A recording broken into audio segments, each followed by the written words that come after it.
about probably about 5 classes in the general surgery. As you know, general surgery will be around 40% of the questions will come from general surgery.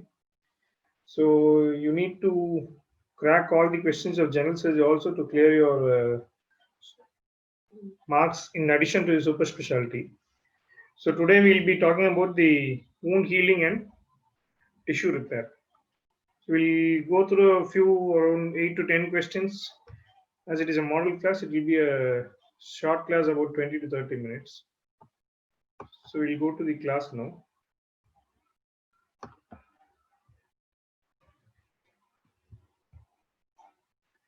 Is it audible? Yes, sir.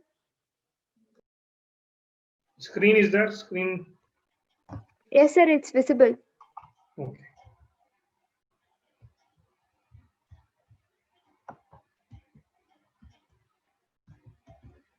So we'll first start with a simple question. All the following affect wound healing except.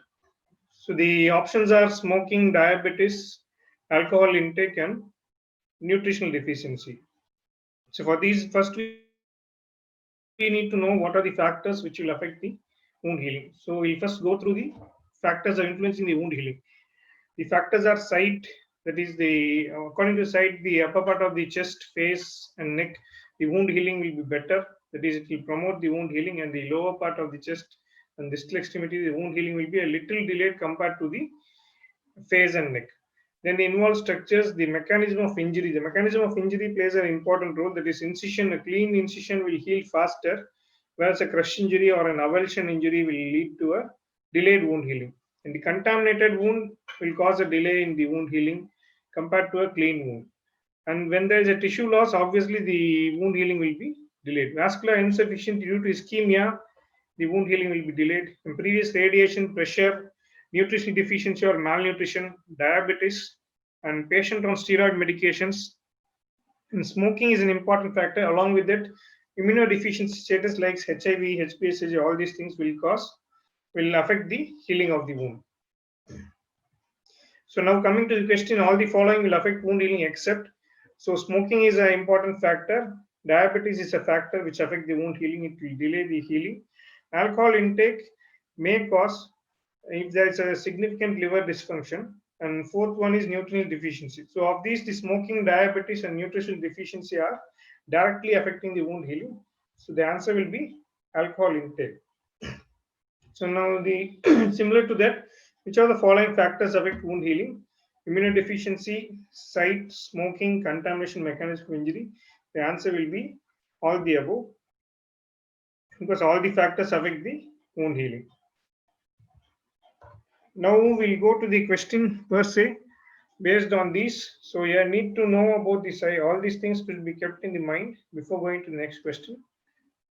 So the question next will be a 62-year-old male with a recent HbA1c of 5.2 had an RTA, that is rotary accident, with injuries as follows. There is an incised wound over the right groin, laceration over both the foot with tissue loss. He also had a history of lymphoma for which a pelvic radiation was given. His investigations, that is arterial Doppler, revealed a monophasic flow in the anterolateral artery and the posterior artery in both the lower limbs. And he was also found to be HIV positive. So here it is just to know the factors this question has been framed, that is identify the factors and its significance.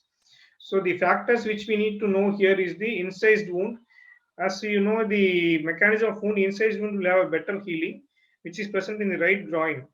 And there is tissue loss which will lead to a poor wound healing. And patient has history of pelvic radiation. That is, even though the wound in the right groin is incised, which will promote healing, the pelvic radiation is one factor which will delay the healing. And the investigation of monophasic flow means the blood flow is to the anterolateral artery and the posterior artery is decreased. That is, there is vascular insufficiency or ischemia. And HIV positive is another immunodeficiency status. The following will be the factors are incised wound, foot laceration with tissue loss, pelvic radiation which will delay healing, monophasic flow which will delay the healing, that is vascular insufficiency, and HIV which is immunodeficiency status which will also delay the healing. So the question can be framed in such a way which you have to find out the factors and identify which will promote healing or delay healing. So this is one of the question related to factors influencing wound healing. The question number 2 is regarding the wound healing phases. The question number 2 is the following is false regarding phases of wound healing. So the options are A, inflammatory phase lasts for 3 days. Vitamin C plays a major role in collagen synthesis. Proliferative phase is from 3rd day to 3rd week. And D is type 1 collagen replacing type 3 collagen in the ratio of 3:1. And tensile strength is maximum at 12 weeks.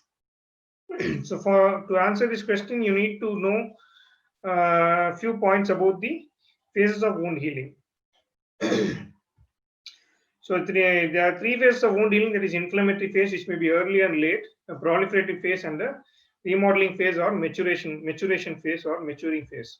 So in the inflammatory phase lasts for 3 days. The platelets release the cytokines from alpha granules in this phase, which will be the cytokines will be PDGF, that is platelet growth factor, platelet factor 4, TGF beta, and IGF-1. This may also be one of the question which can come, that is the platelet cytokines released from the alpha granules. Which of the following are you need to remember. The proliferative phase will be from 3rd day to 3rd week. That is mainly fibroblast activity. And here the granulation tissue is formed. So the granulation tissue is formed in the proliferative phase, which needs to be remembered. And vitamin C is important for collagen production. And the collagen produced in the proliferative phase is mainly type 3. In the remodeling phase, the wound will contract, that is maturation. The collagen maturation, that is the type 3 collagen will be replaced by type 1. Type 1 will be replacing type 3 collagen, and the ratio is around 4:1. So this you need to remember, the ratio is 4:1, and tensile strength is maximum at 12th week. And that will be equal to around 80% of the normal skin. So this also you need to remember, that is 80% of the normal skin. The tensile strength is 80% of the normal skin. So now coming back to the question, the following is false regarding phases of wound healing. So you have to identify which is the false statement. The answer A, option A, that is inflammatory phase lasts for 3 days, is correct. Option B, vitamin C plays a major role in collagen synthesis, is also correct. The proliferative phase is from 3rd day to 3rd week, is correct. The type 1 collagen is replaced by type 3 collagen, is also correct, but the ratio is 3:1 is wrong. The ratio will be 4:1. Tensile strength is maximum at 12 weeks. So the answer will be type 1 collagen replacing type 3 collagen in a ratio of 3:1 is wrong, because the ratio is 4:1. The contemporary of the same part, the another question will be, that is tensile strength of wound becomes normal after. So option A 4 weeks, option B 3 months, option C never, option D 6 months. So the option based on the previous slides will be, the option will be never, because the tensile strength reaches only about 80% of the normal skin. It will never reach back to the normal integrity. So the tensile strength will never come back to normal. It will reach only up to 80% of the normal skin. Now question number 4, this is the question where you need to go through the question and read carefully and understand the finer points in this question. Then only you will be able to answer it clearly. These are not facts. These you need to go through and find out the points which will be pointing the answer correctly. A 30-year-old male who is a victim of a bomb explosion and has an avulsion injury, the deep laceration and tissue loss in the right arm, exposing the humerus with active bleeding. So all the following can be done except. So option A, stop bleeding by applying the clamps as there is active bleeding. Option B, give a thorough wound wash. Option C, tetanus cover. And option D, check for serology, that is HIV and HBsAg. So at first, you have to find out what are the key points in the question which will change the answer. So the key points are bomb explosion, deep laceration exposing the humerus, and active bleeding. So when you see the option A, stop bleeding by applying clamps, when there is active bleeding, you will be forced to put a clamp to stop bleeding. And in a bomb explosion, there will be contamination, thorough wound wash can be given. C is tetanus cover, which is also should be given, and check for a sale. So on seeing these 4 options, you will be thinking that why should you do a HIV HBsAg in a case of emergency. But the points to be noted here is any explosion, these are taken from Bailey and Lowe. So any explosion where there are multiple victims at the same site, they carry a risk of viral contamination. So when there is explosion with multiple victims, there is a risk of viral contamination. So hepatitis virus and HIV should be checked for while treating the patient. The other point which should be noted is clamp should not be put on vessels blindly because of nerve damage, and which will make the vascular anastomosis impossible in the later stage due to damage to the curtains. So the answer will be all the following can be done except is stop bleeding by applying clamps. So then how should you stop the bleeding? It is only by compression. You can apply a BP cuff for compression or elevate the limb, but do not apply a clamp to the curtains so that the future vascular anastomosis will be affected. So the option which should not be done is stop bleeding by apply clamps. Now next is a fact question, that is a straightforward question. The pressure setting in a vacuum dressing is option A 75 millimeter of mercury, option B 100, option C 125, and option D is 150. So these are facts which you need to memorize and remember. So small points about vacuum assisted closure. The intermittent negative pressure is maintained at 125 millimeter of mercury. It promotes the granulation tissue formation, hastens debridement. The other questions which can be asked related to vacuum assisted closure is it will have a negative pressure, decreases edema, increases the blood flow, and removes the interstitial fluid. So all these points should be remembered when you are reading about vacuum assisted closure. So the answer for this question will be 125 millimeter of mercury, which is a straightforward answer like a fact. The next question, question 6, is which of the following is false about necrotizing fasciitis? So here you need to know about necrotizing fasciitis completely, because there are two parts in the question. One is option A, B, C, D, and E, and next 4 options are given. You have to find out which one is the correct. So you need to know all these statements whether they are correct or wrong. So option A, it is commonly a polymicrobial infection. Option B, beta hemolytic streptococci is called flesh-eating bug. Option C, usually it is gradual and slow progression. Option D, dishwater pus is characteristic of necrotizing fasciitis. And option E, treatment is antibiotics and surgical debridement. Of these options, you have to find out which are all correct, which are all wrong, and generally you can answer the final part, that is option 1, 2, 3, 4. So first you need to know about necrotizing soft tissue infections. So it is polymicrobial, fatal, it is sudden and rapid progression is there, and dishwater pus is characteristic of necrotizing soft tissue infection. And the organisms that is polymicrobial, it can be gram positive, gram negative, and beta hemolytic streptococci. And two types of infection are there. One is Clostridial, which will cause gas gangrene, and non-Clostridial, which will cause streptococcal gangrene or necrotizing fasciitis. The flesh-eating bug is the other name for Streptococcus pyogenes, which can also cause toxic shock syndrome. So toxic shock syndrome is also one point to be remembered in case of necrotizing fasciitis caused by Streptococcus pyogenes. And treatment is surgical debridement and skin grafting. So in these, which of the options are false? So it is commonly a polymicrobial infection. It is correct answer. Beta hemolytic streptococci is called flesh-eating bug is wrong, because Streptococcus pyogenes is called flesh-eating bug. Usually gradual and slow progression is wrong, because it is sudden and rapid progression. Dishwater pus is characteristic is correct. And treatment is antibiotic surgical debridement, which everyone knows for necrotizing fasciitis, the treatment is debridement. So of these, the option B and C are false statements. So the option answer will be answer 3, that is B and C. So beta hemolytic streptococcus is not flesh-eating bug, it is Streptococcus pyogenes, and the progression is usually rapid and sudden.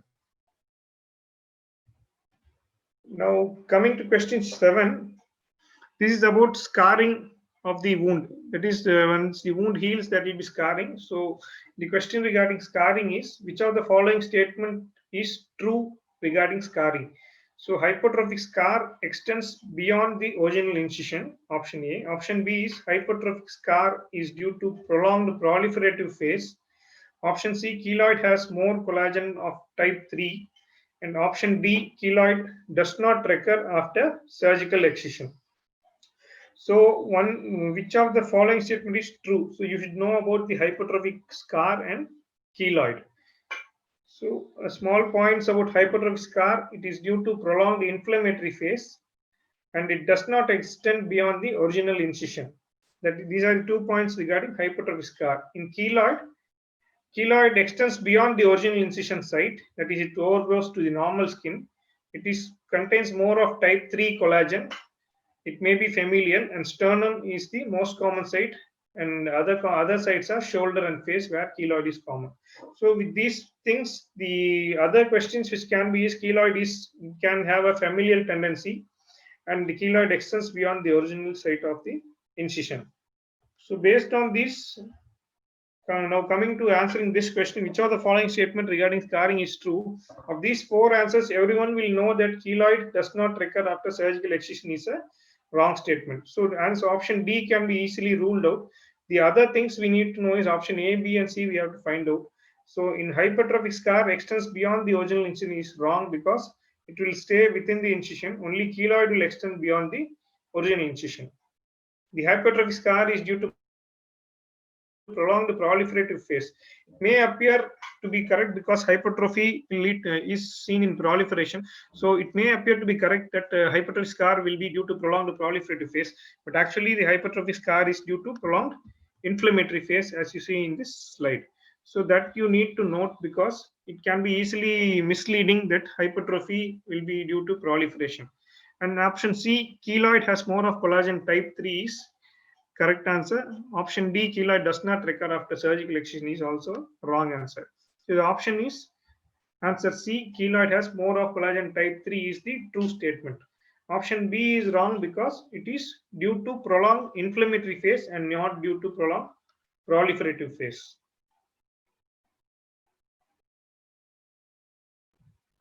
Now the next question, it is also related to the same. This is a straightforward question or a fact. That is, most common site of keloid is. This is a simple thing which everyone will know. That is, most common site is sternum. That is, pre-sternal region is more common site of keloid. And next will be shoulder and face. So you need to know all the factual questions also, and also the reasoning of questions. As you saw in the previous question, it was prolonged inflammatory phase was a key point to find out the answer. So answer is sternum. In question 9, the following is false about contracture. Now the wound healing will be ending in scarring, and if the wound healing is not proper treatment or physiotherapy is not done, patient may develop a contracture. So in contracture, which of the following statement is false? A, it causes hyperextension deformity. B, it causes hyperflexion deformity. C, treatment is Z-plasty. D, intensive physiotherapy is needed. And E, neck contractures interfere with flexion. Here also you need to know which are the statements are correct, and then only you can answer the final one, option 1, 2, 3, 4, 5. So here the contracture can cause both hyperextension deformity and hyperflexion deformity. And the treatment of contracture is Z-plasty, and multiple Z-plasties should be done. If needed, skin grafting can be done. And intensive physiotherapy is needed to avoid the contracture, development of contracture. Intensive physiotherapy is needed to avoid contracture. Neck contractures interfere with flexion. So here the options are A only, E only, and B only has to be looked on, because it can be a question where you can see the option A and option B are causes hyperextension deformity and causes hyperflexion deformity. So you may think that one of the following might be correct, but here it can be both hyperflexion and hyperextension. So the answer to this question is option 3, that is E only. That is, neck contracture interferes with flexion. Usually the contracture in the neck usually interferes only with extension. The patient comes with a flexion contracture, and you need to release with Z-plasty for extension. So the neck contractures interfere usually with extension only. So the answer, which is a wrong statement, that is false statement, is neck contractures interfere with flexion is the false statement. So the answer is 3, that is E only. the contractures can cause hyperextension and hyperflexion deformity, which should be noted. Next will be the last question, that is question number 10. Which of the following is not a pro-inflammatory cytokine? The options are interleukin 2, interleukin 4, interleukin 6, and interleukin 8. So here you need to know which are the pro-inflammatory cytokines and which are the anti-inflammatory cytokines. So the options are interleukin 2, 4, 6, and 8. So we'll go see the pro-inflammatory cytokines are interleukin 1, 2, 6, 8, TNF alpha, and interferon gamma. So these are the pro-inflammatory cytokines.